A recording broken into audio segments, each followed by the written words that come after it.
Évangile de Jésus-Christ selon saint Luc. En ces jours-là, Marie se mit en route et se rendit avec empressement vers la région montagneuse, dans une ville de Judée. Elle entra dans la maison de Zacharie et salua Élisabeth. Or, quand Élisabeth entendit la salutation de Marie, l'enfant tressaillit en elle. Alors Élisabeth fut remplie d'Esprit Saint et s'écria d'une voix forte : « Tu es bénie entre toutes les femmes, et le fruit de tes entrailles est béni. D'où m'est-il donné que la mère de mon Seigneur vienne jusqu'à moi ? Car lorsque tes paroles de salutation sont parvenues à mes oreilles, l'enfant a tressailli d'allégresse en moi. Heureuse celle qui a cru à l'accomplissement des paroles qui lui furent dites de la part du Seigneur. » Marie dit alors : « Mon âme exalte le Seigneur, exulte mon esprit en Dieu mon Sauveur. Il s'est penché sur son humble servante. Désormais tous les âges me diront bienheureuse. Le Puissant fit pour moi des merveilles, saint est son nom. Sa miséricorde s'étend d'âge en âge sur ceux qui le craignent. Déployant la force de son bras, il disperse les superbes, il renverse les puissants de leur trône, il élève les humbles, il comble de bien les affamés, renvoie les riches les mains vides. Il relève Israël, son serviteur. Il se souvient de son amour, de la promesse faite à nos pères en faveur d'Abraham et sa descendance à jamais. » Marie resta avec Élisabeth environ 3 mois, puis elle s'en retourna chez elle. Quelle différence entre la simplicité de Marie et sa gloire dans les siècles. Dans l'Évangile, alors que nous attendrions un fait marquant à la hauteur de la gloire de Marie, c'est l'histoire simple d'une visite à sa cousine. Cela frappe dans la vie des saints, ce sont des vies simples qui rayonnent. Ils n'ont pas d'abord cherché à faire de grandes œuvres, ils n'ont pas cette ambition, ils n'ont pas de grandes maisons ni beaucoup d'argent, c'est plutôt souvent le contraire, et ils laissent pourtant une empreinte indélébile. Nous chantons aujourd'hui la gloire de la Vierge Marie et sa gloire réside dans son cœur, dans sa foi, dans sa charité. C'est sa personne qui rayonne. Nous sommes tentés de faire les choses en sens inverse, attirés par l'extérieur, les apparences.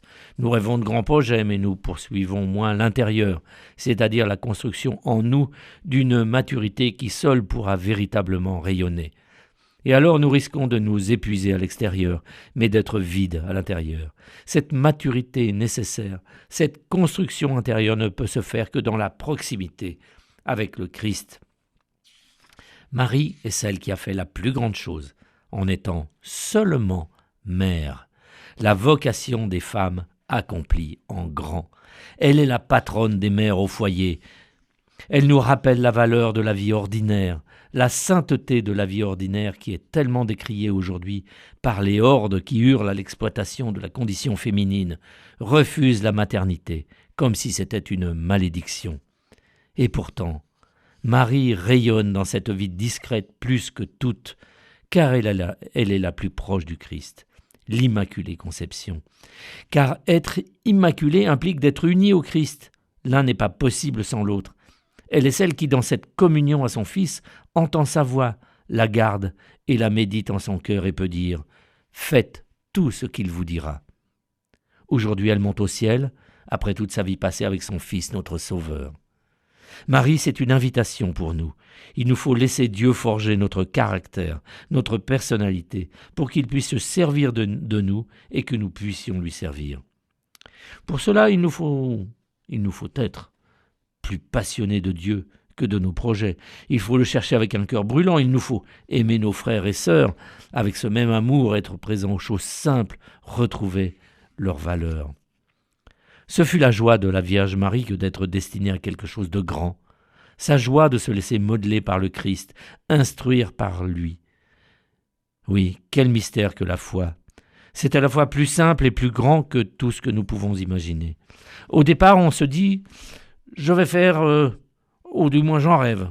Je rêve, oui, de faire de grandes choses, mais c'est pas pour moi. » Et puis après, on comprend que Dieu nous réserve de grandes choses. Et là, pour le coup, nous pouvons prendre peur. Nous n'osons pas imaginer trop grand pour nous. Et Dieu nous propose plus grand encore. C'est étonnant. Nous cherchons la gloire. Et c'est le Christ qui veut nous la donner. Heureuse celle qui a cru à l'accomplissement des paroles qui lui furent dites de la part du Seigneur, dit Élisabeth. Heureux sommes-nous si nous croyons aux grandes choses que Dieu veut faire à travers nous. Contemplons aujourd'hui celle qui nous montre le chemin, la première d'entre nous, parvenue au but avec son corps et son âme, et que Dieu a voulu nous donner pour mère. L'évangile du jour était commenté par Gérald de Privé, diacre permanent au service du diocèse de Nantes.